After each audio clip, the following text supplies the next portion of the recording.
Hello and welcome to my podcast. Do me a favor, subscribe to the John Keim Report wherever you get your podcasts. If you're watching on YouTube, hit that like button, hit that subscribe button. You can find us there as part of Ampire Media, AMPIRE. Always much appreciated when you tune in. And don't forget, you can read my work on ESPN.com. I have a story up now about Jayden Daniels, of course, but a lot of it's really about the numbers that from his first three games, what jumps out and trying to add some context to them because it's been pretty impressive, as you know. And it's funny because, I'm not one into comparison and I'm not going to compare like CJ Stroud. What he did last year was phenomenal. They're different quarterbacks. They have there's some similarities in terms of, I think, mindset, approach, et cetera.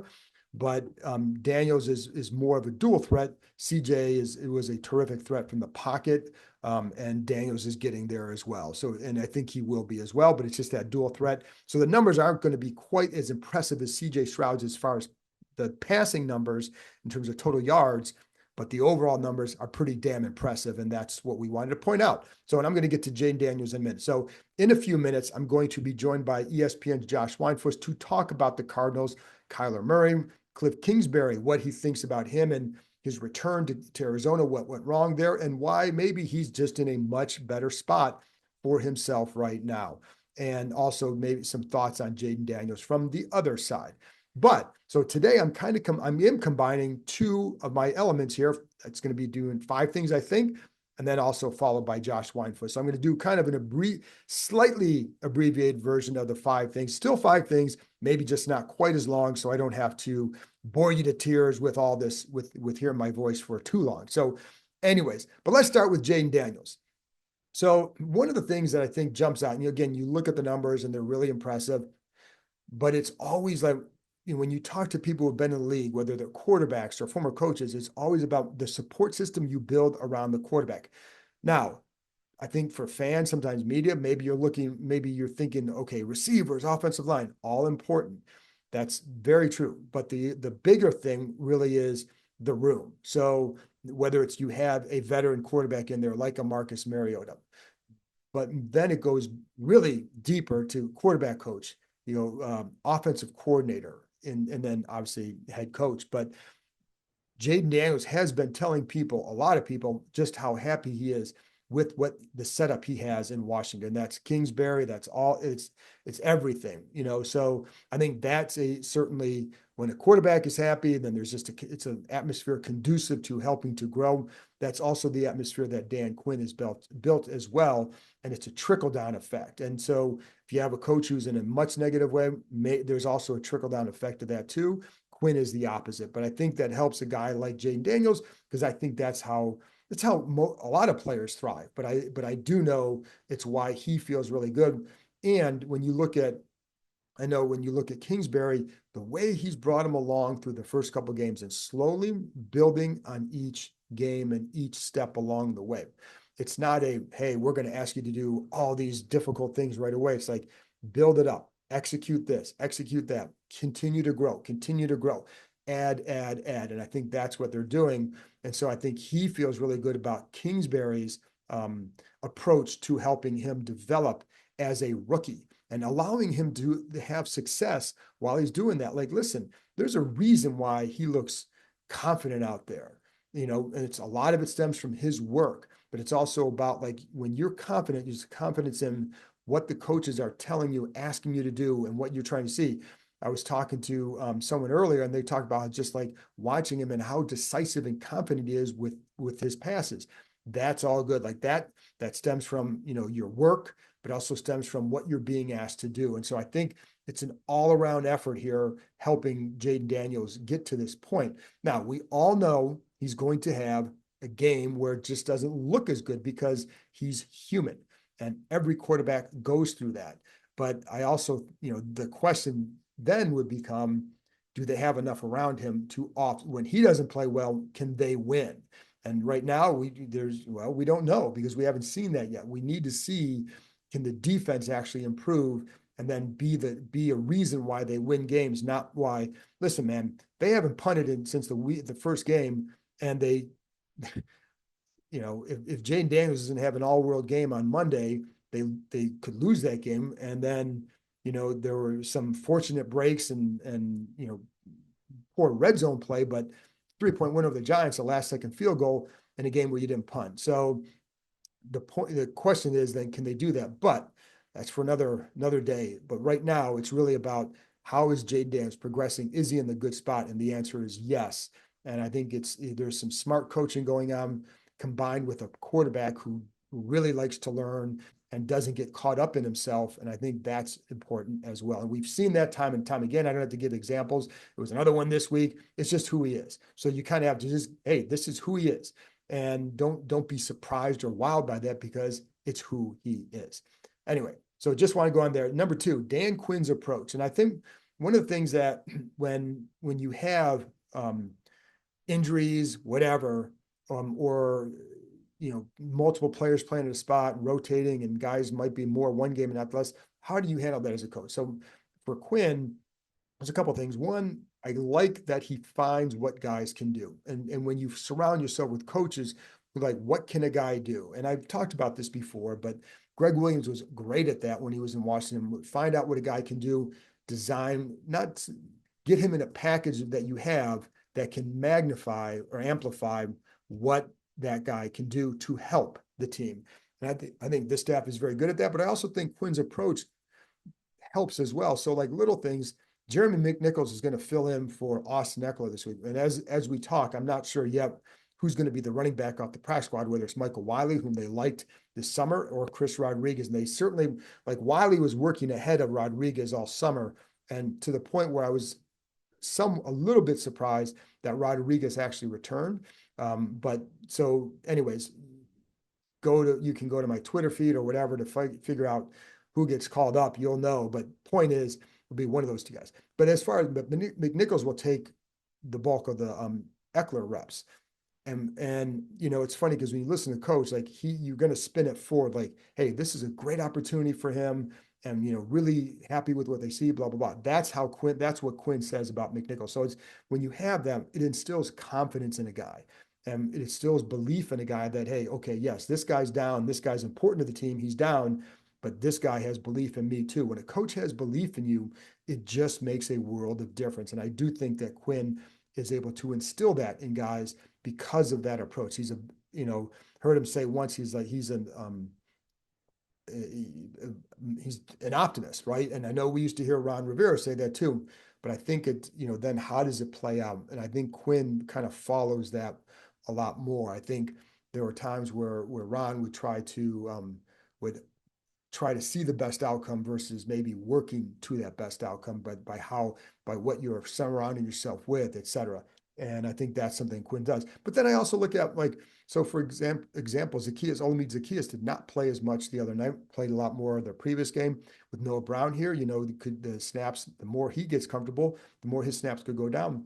But he said that he talked about, like, so somebody asked him about Quinn about Noah Brown the other day. And he starts talking about, but then he goes to Zaccheaus because he knows that they're going to need Zaccheaus. And he's been clear. Quinn has said a lot, like, they're not just going to have, one guy be the number 2 receiver. That's going to be every week. It could be a little bit different, but you need to keep those guys involved. You need to make sure that they know that they're appreciating what they're doing. But he was talking about, like, as he's talking about Noah Brown, he starts talking about how cool it was to see Zaccheaus and his excitement for Noah Brown after some of those plays. And so, when a coach, I think, recognizes you for doing something when in a game where you didn't really do anything, then I think that helps build a certain level of, just confidence, or like, hey, you matter even when you're not doing anything. And the coach singled me out or pointed me out at a time where I didn't do anything other than be a good teammate. And I think, but that stuff matters. And one thing Quinn has preached a lot about that, but you have to act it that way, and you get that. That's the result. What he's getting out, what he's putting into that belief. So anyway, there you go. Number 3, speaking of the loss of Ekeler, I'm curious to see, and again, it could be Wiley or Rodriguez. I'm curious to see what they do, because first of all, on kick returns, he was pretty good. And he had the one return for touchdown that was called back. And, it's funny because even in talking about that penalty on Ballore a couple of games ago, one of the things that somebody told me that they worried with the way how spread out it is now, that officials may not see everything. So if you see a guy going to the ground, you may assume that he was held or something wrong, bad, something negative, or must have been a penalty. So you're going to throw the flag. That's kind of the thinking that they had with them, and that stems from the new kickoff format. But the other thing they said that someone told me about with Ekeler as a returner, and he had another long one, of course, on Monday, that it's hard to see him behind the wall. So when you're running downfield, like they said in practice during the summer, it was hard to see Ekeler. So it creates some, I always, Ekeler takes advantage of his size. He's a short guy, but short can help, and he's tough.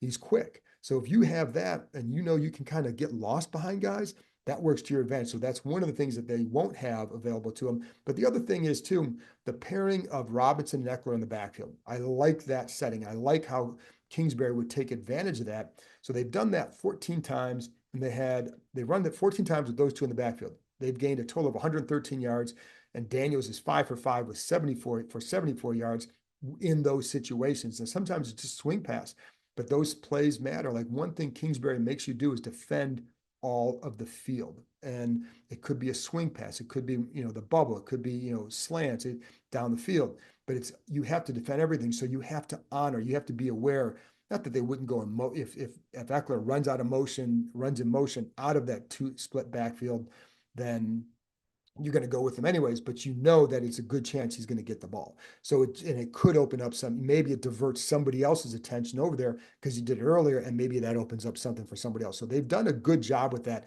That's one of the things that I'm curious to see what happens. Like, what do they come up with it wasn't a huge part of the game, but it was a part of the game for them for sure. And I think they can move the ball in this Arizona defense, even though it's been an improving defense. But I'm going to let Josh talk about that in a minute, so I'm not going to get too much into that. Number 4, some of the coverage issues, right? We've seen them, and I'll go back to Monday night because one of the things that my point, you go man to man, or if it's a cover 3 and you got, you end up with that guy. It's really hard when you're going against Ja'Marr Chase and you have Mike Sanders still on. He's new to playing outside, and so it's different when you're playing inside. Now I will say, like when you're outside, there are only so many routes that the guy can run. Inside, there's a lot more choices, so it can be a little bit more difficult inside there. Plus, you have to worry about the run and all that, and there's a lot of traffic. But it's still a different type of guy you're facing outside, and Ja'Marr Chase is different. So one of the things that Sanders still said is, I just got to play over the top, play the route. So on those plays, this is where if you say, can it improve? Well, here's how. And I don't know if it will, but they know what's going on. It's not like, oh, he just got beat, he couldn't do anything. It's he didn't play the route right. Now, they were told in that alignment that this is what's going to happen. They're going to take a shot in this alignment. They were preached that. Well, it's the first time somebody's seeing it, right? First time Sanders was doing in this situation as a rookie, so it's tough. So he runs a double move and he bites on it. And the message to him after, and the message that Sanders still knows is play the route, stay over the top of the route. Don't fall for that because this is what they like to do. And if you give up a 15-yard comeback, so be it. Don't get beat over the top. But that's a lesson that he learned. And that's sometimes, I've heard Logan Paulson talk about this too. Sometimes you just got to learn that lesson one time and say, okay, now I got it. And I think that could be the case for him because I think he's a smart player. And I think that won't, but I think that's a good lesson for him when you're in that spot. Play the route. In this spot, they're going to do this. If you know that, play that. Trust what they're telling you, but it's hard because you see a guy like Chase make a move. You don't want to give up anything, but you're going to have to be content giving up something to take away something a lot more dangerous, like a 41-yard touchdown pass. So that's just something that, I think I'll be curious to see what happens this week with it because they are facing Marvin Harrison, and that's going to be a tough matchup. And, we all know that. And, how do you defend it? Because the thing what they have to do, they're not stopping the run, and they're going to have to stop the run on Sunday against James Conner because that's going to be a problem. And this is number 5, defending Arizona. So stopping James Conner is going to be a big issue because if they let him run, and they can run, and this team has not stopped the run, that's going to be a big issue for them on Sunday. So how can you do that? Well, can you get another man in the box? The problem is if you're giving up these big plays, then it's hard to then trust the corners. So that's why it's important to play the route. Stay with your guy or stay with the route cover concept, whatever. and play that, because if you can then get an 8-man in the box, maybe you can do some different things. But if you're always having to have 2 deep, then you're going to give up yards on the ground. They're just not equipped to stop it. I'm watching Detroit last week against Arizona, and it's just a different defense. Like, they played faster than what I've seen this group play. It's more together, same system for a couple of years, all of them. But I also think that, you need to start seeing some guys up front start making some plays, getting off blocks. I get the double teams. You still get some single situations. You got to get off blocks and make plays. And there were some times last week where some guys might get off a block, but another gap is just pushed a little bit wide. So there was one play, I think it was Johnny Newton. He could have pinched the Bengals back, could have been like a 1 or 2 yard loss. And instead, because the other side is not pinching, there's a gap, and so you can avoid, and you just hit the gap, and it's like 12 yards. It happened a few times where it's like could have been a 1 yard loss or 2 yard loss, but it was a 10 to 12 yard game because of a missed tackle or a gap that just got a little bit wider. You do that Sunday, and they're just going to run all day, and then it'll be a wrap. So so what do? Can you get that 8th guy in the box? Can you trust your corners to play the way they need to? Because you may have to do that at times. So that's going to be a key. And obviously defending Kyler Murray. And it's funny watching him. He's a short guy. And it's fun. I go back to the Ekeler stuff. The safeties are being told, like, it's going to be hard to see him back there. So usually you're going to play the eyes, and watching the quarterback, getting a read on the eyes, et cetera. It's hard to do that with him. You can't always find him. So a lot of times you're just going to be playing the ball. And so you may get a late jump sometimes because of that. So that's the difficulty. And I think Arizona does a good job of creating some space for Murray in the backfield, whether it's with the splits of the linemen, creating some passing lanes, or just the depth of the drops and he, or moving them a little bit, right? And then so that gives him that vision that he needs, and it makes him dangerous. And he does. The other thing is, you're going to see him, he can throw from different arm slots. And there are sometimes the guys in his face, and he just kind of boom, like that. Almost, and some of that goes back to his baseball days where you just have to have different arm angles or arm slots. And some of it's just, he's such a good athlete. So that's where it's going to be a challenge. And then obviously keeping him in the pocket, because once he gets outside there, he will run, but he's going to look to throw, and he's going to look to make some big plays off that. So you got to then lock on your guys, which they haven't always done, but can you keep him in the pocket? It's a challenge. They haven't done that so far, so I'm not confident that they can. Maybe this is a game because it needs to be, but I would anticipate, because Kyler Murray does this to everybody, I'm anticipating him getting outside the pocket, and the chance of a big play is huge. If you can get to him a little bit and at least make him throw over the top of you, then maybe you can get some inaccurate throws, maybe a pick or two, because to win this game, the defense is going to have to produce something. You simply cannot let or expect this offense to continue going without punting. They're going to have a punt at some time. They're going to turn it over at some time. They've been phenomenal with the ball. And Daniels makes such smart decisions with the ball. But at some point, something's going to bounce off the fingertips, and can you then, as a defense, bow up and take care of your business and start creating some plays for the offense to help them out, because they're not doing that well enough. And, the red zone will be key, but can you take the ball away a couple of times? Because if you don't, you're asking an awful lot of the offense. So they have to play a lot better. If they want to win this game, the defense is going to have to play a lot better than they have the last couple of games.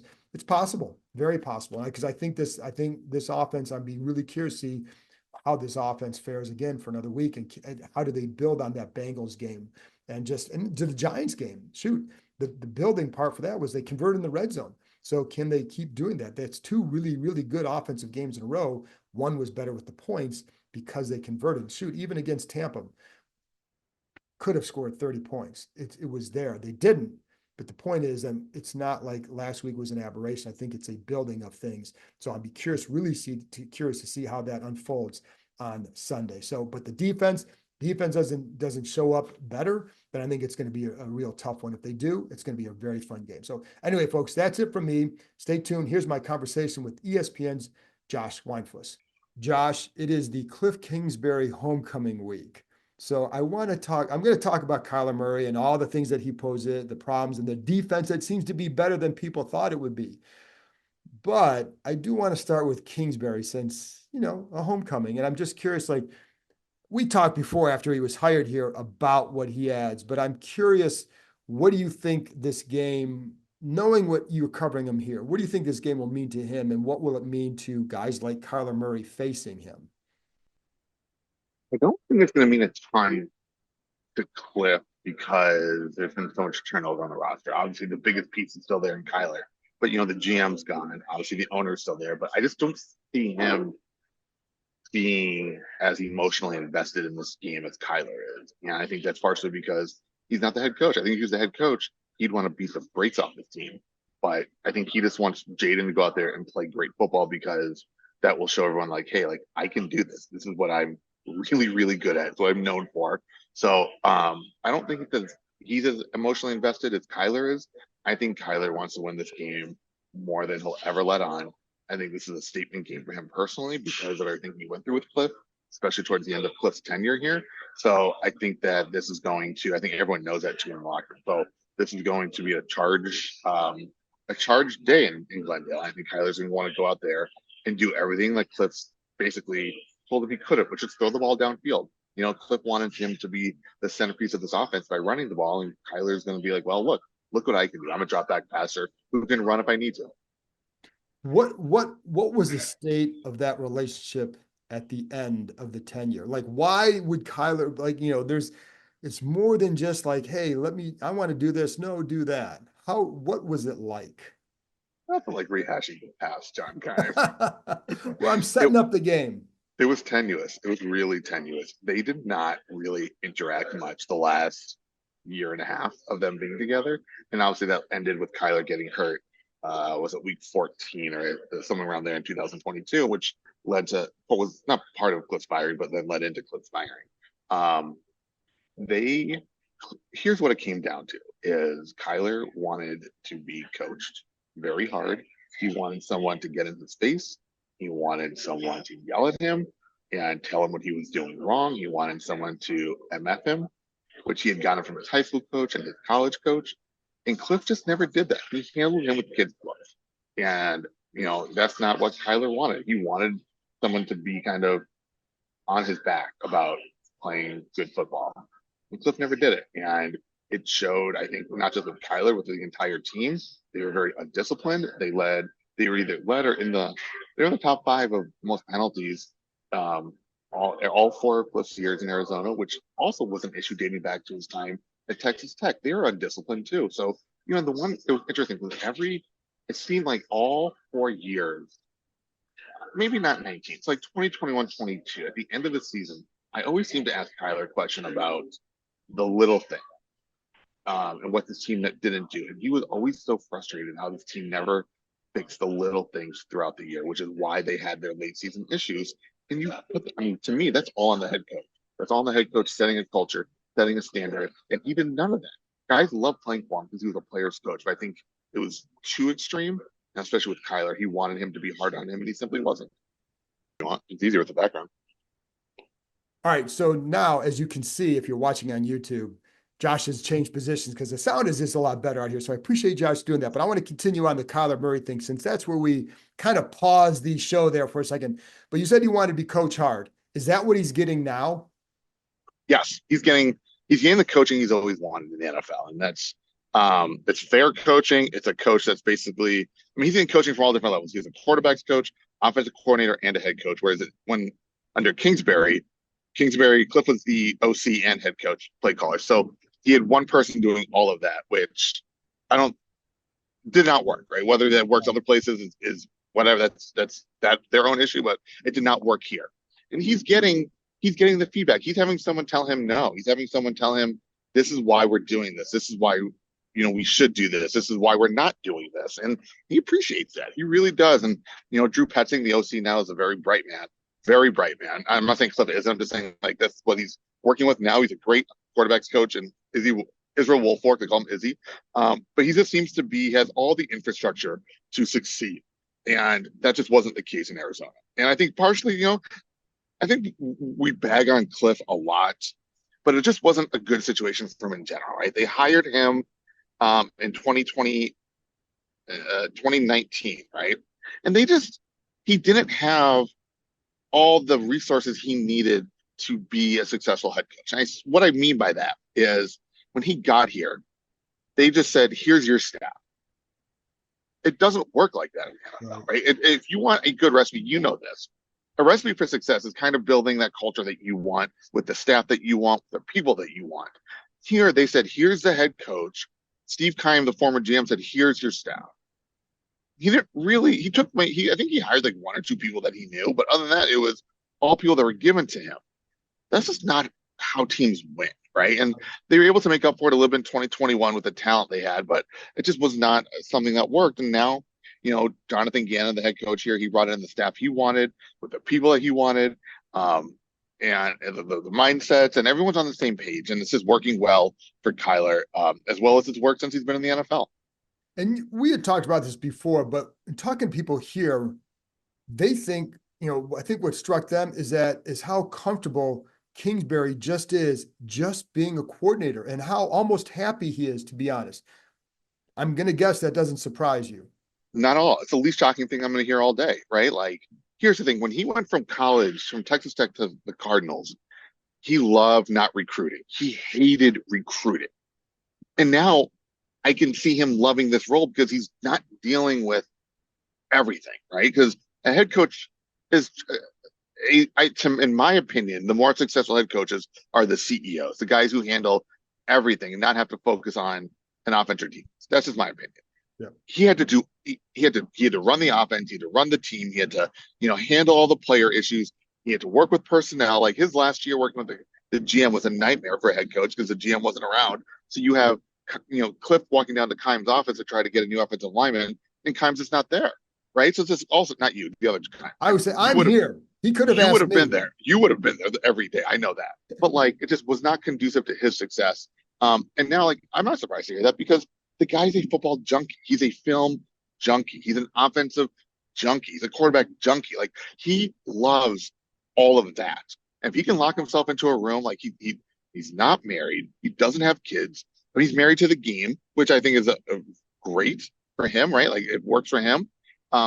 If he can just lock himself in a room and just watch film of every level of football, trying to get a little play here or there, or the movement on a play from a Division III or NAIA school and implement it to what the Commanders are doing, like that's what he loves.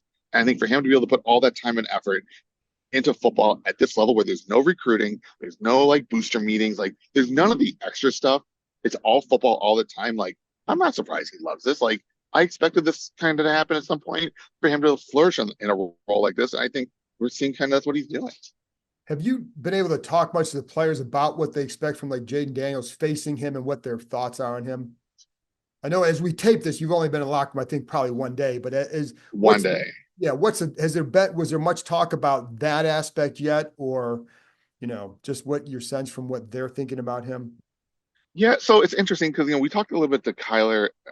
So Kyler and Jayden have a little bit of a relationship. They met at the mall here actually randomly when Jayden was at ASU. But like Gannon and the DC have all said like there's not a ton of tape on him. Obviously, it's 3 games, so they're like they're obviously breaking that down immensely. They've talked to people who have been here under Kliff to kind of get a sense of the scheme he runs and his tendencies and stuff like that. And they watched some of Jayden Daniels' college tape just to get his tendencies. But I mean, I think anyone who's been around, like when there's a rookie quarterback involved, there's not a lot of, especially early in the season, right, not a lot to work off of, especially when he's going to a new coaching staff, all that stuff. So they know who he is as a player. They've seen 3 games from him. They obviously watched what he did on Monday night, so they have an idea. But I just think it might not be. It'll be interesting to see if it's enough. Right. So where I'm going to get back to Kyler in a minute, just from, forgetting the Kingsbury stuff now, but the defense seems like, going into the year, doesn't seem like there are a lot of high expectations for them.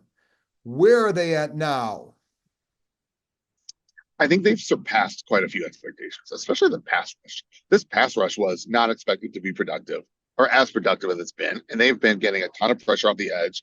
The defensive front, people are saying it's not living up to the hype, but I think that to me it is. Like they need to get pushed, and that's what they're getting. The cornerbacks were not expected to be very, very productive, a very good unit, and they've been better than people think. I think this weekend will be a massive test for them with Terry McLaurin.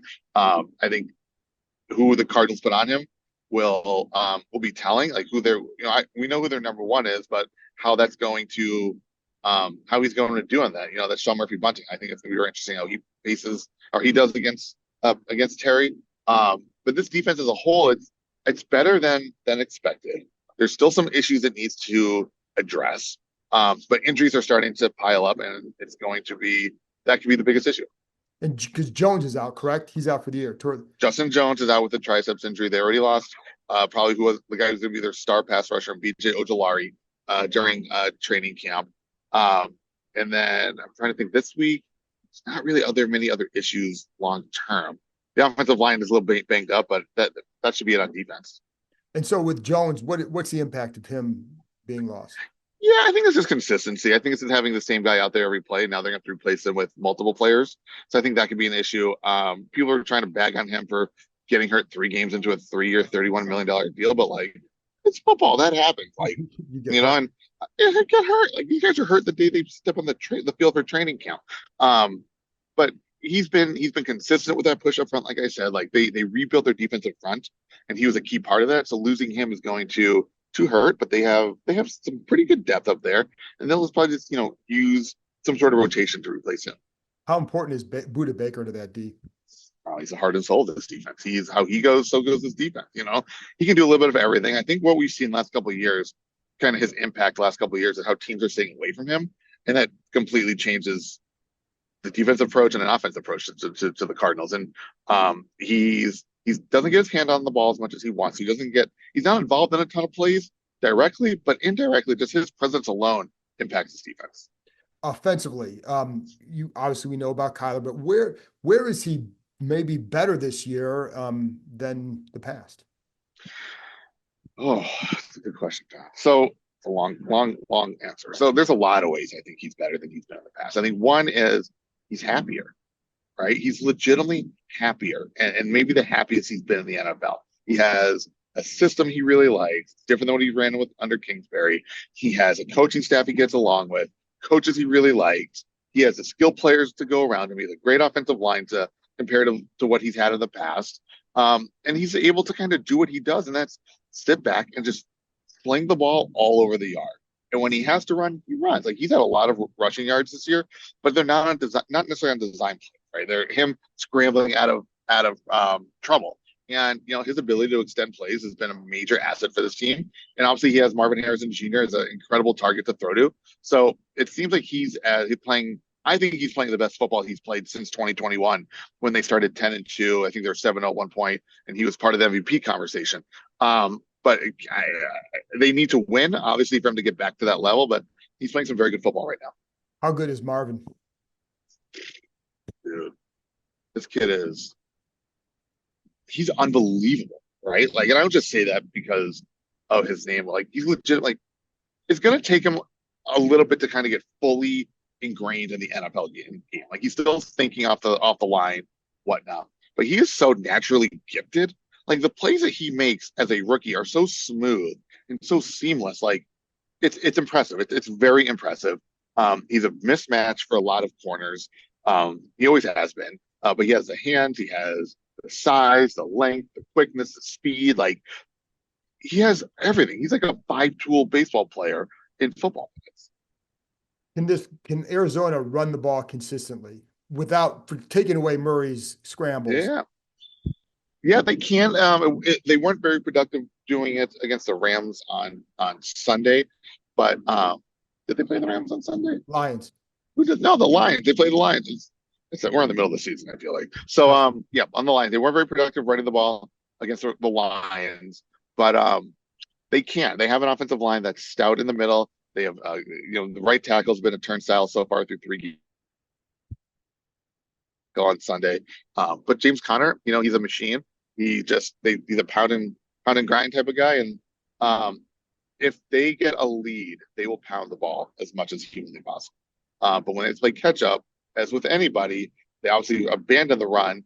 And then I've noticed they really haven't trailed much, but they start to press a little too much. I think they really need the run game to spread things out for Marvin, for Kyler, and then to get Kyler involved in the run game. They can get the Connor going.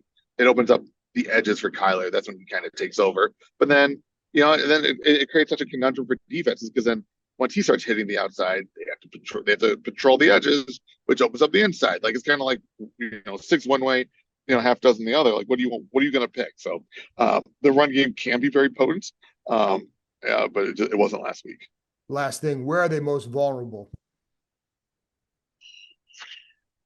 I'd say cornerback. I'd say if you have a quarterback who could place the ball where he needs to, it could be a very long day for this team. They can get to the pocket. They could disrupt the timing. They could disrupt the quarterback. But if the quarterback can get the ball out, then it could be an issue for this team. Especially in space. So if Jayden Daniels can match up with McLaurin again, I think it could be a long day for Arizona.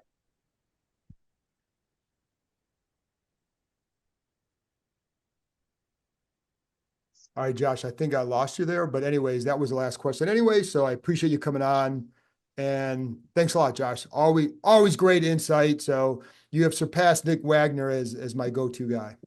Well, I appreciate that. That's an honor in itself. And I will probably delete that if I ever need Nick again. So, but I do appreciate it. Thanks, man. Yeah, of course, man. I'll talk to you later.